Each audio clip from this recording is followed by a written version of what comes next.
네, 안녕하십니까. 박찬대 최고위원 후임으로 검찰 독재 정치 탄압 대책위원회를 맡게 된 장경태 최고위원입니다. 기자회견에 앞서 먼저 참석자 분들을 소개해 드리도록 하겠습니다. 더불어민주당 정치검찰 사건조작 대책단 단장 민영배 의원님 참석하셨습니다. 정치검찰 사건조작 대책단 주철현 사건조작 진상팀장님 참석하셨습니다. 대책단에 박균택 간사님 참석하셨습니다. 대책단 김현정 위원님 참석하셨습니다. 대책단 이건태 위원님 참석하셨습니다. 대책단 한민수 위원님 참석하셨습니다. 대책단에 김동화 위원님 참석하셨습니다. 지금 이 순간도 정치검찰의 사건 조작이 끊임없이 이어지고 있습니다. 우리 당이 파악한 사건 조작 사례도 부지기수입니다. 민주당은 사건 조작을 크게 5가지 유형으로 구분했습니다. 추후 대책단과 당에서 구체적인 조작 사례를 하나씩 밝히고 진상을 규명해갈 예정입니다. 5가지로 분류한 검찰의 사건 조작 유형은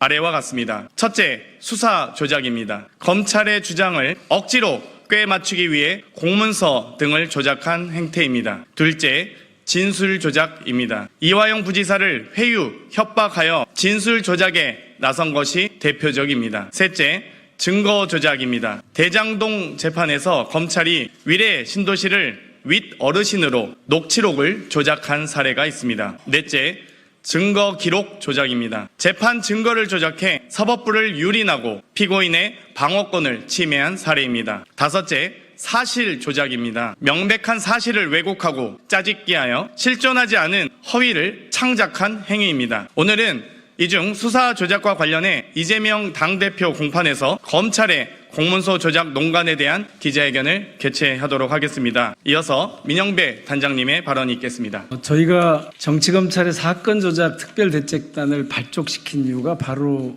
이런 것 때문입니다. 오늘 네 번째로 말씀하신 증거 기록을 조작한 내용을 가지고 회견을 하는데요.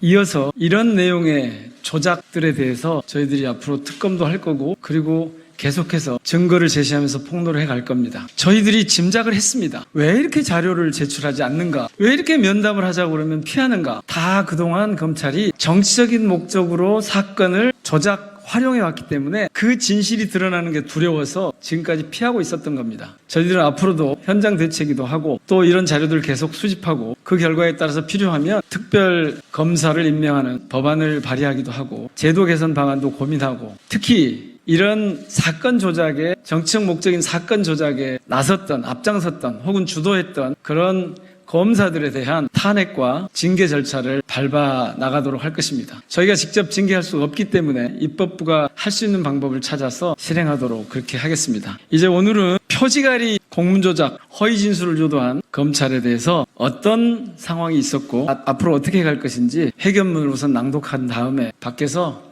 질의응답에 응하도록 그렇게 하겠습니다. 그러면 회견문을 낭독하겠습니다.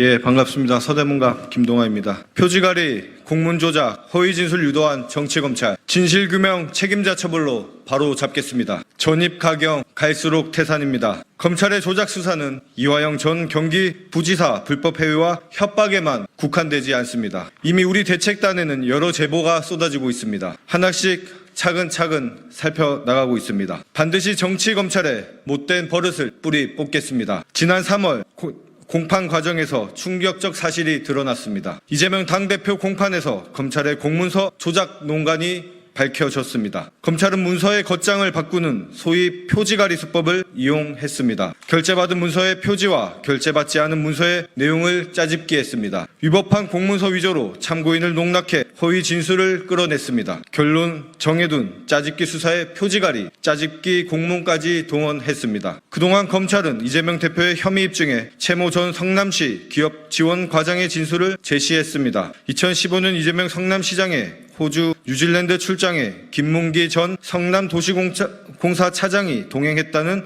공문을 이 시장이 직접 결제했다는 것입니다. 검찰은 이를 근거로 김 처장을 몰랐다는 이 대표 발언은 허위라고 주장합니다. 그렇지 않습니다. 사실과 완전히 다릅니다. 이재명 시장이 결재한 2014년 12월 1일 최초 공문에서 참석자는 김문기가 아닙니다. 이모 씨로 기록돼 있습니다. 이후 출장 일정이 조정됩니다. 이에 공사는 2014년 12월 24일 참석자를 이모 시에서 김문기 처장으로 변경 적시해 성남시에 통보합니다. 이 공문은 이재명 시장의 결재를 거치지 않습니다. 즉, 이 시장이 인지하지 못했고 아예 존재 자체를 알 수 없는 공문입니다. 이상하지 않습니까? 그렇다면 도대체 왜 최 전 과장이 이상한 진술을 했을까요? 최 과장이 속았습니다. 검찰의 치졸한 공문서 위조 공작에 넘어갔습니다. 검찰은 이 시장의 결재가 이루어진 공문과 그렇지 않은 공문을 표지가리로 섞습니다.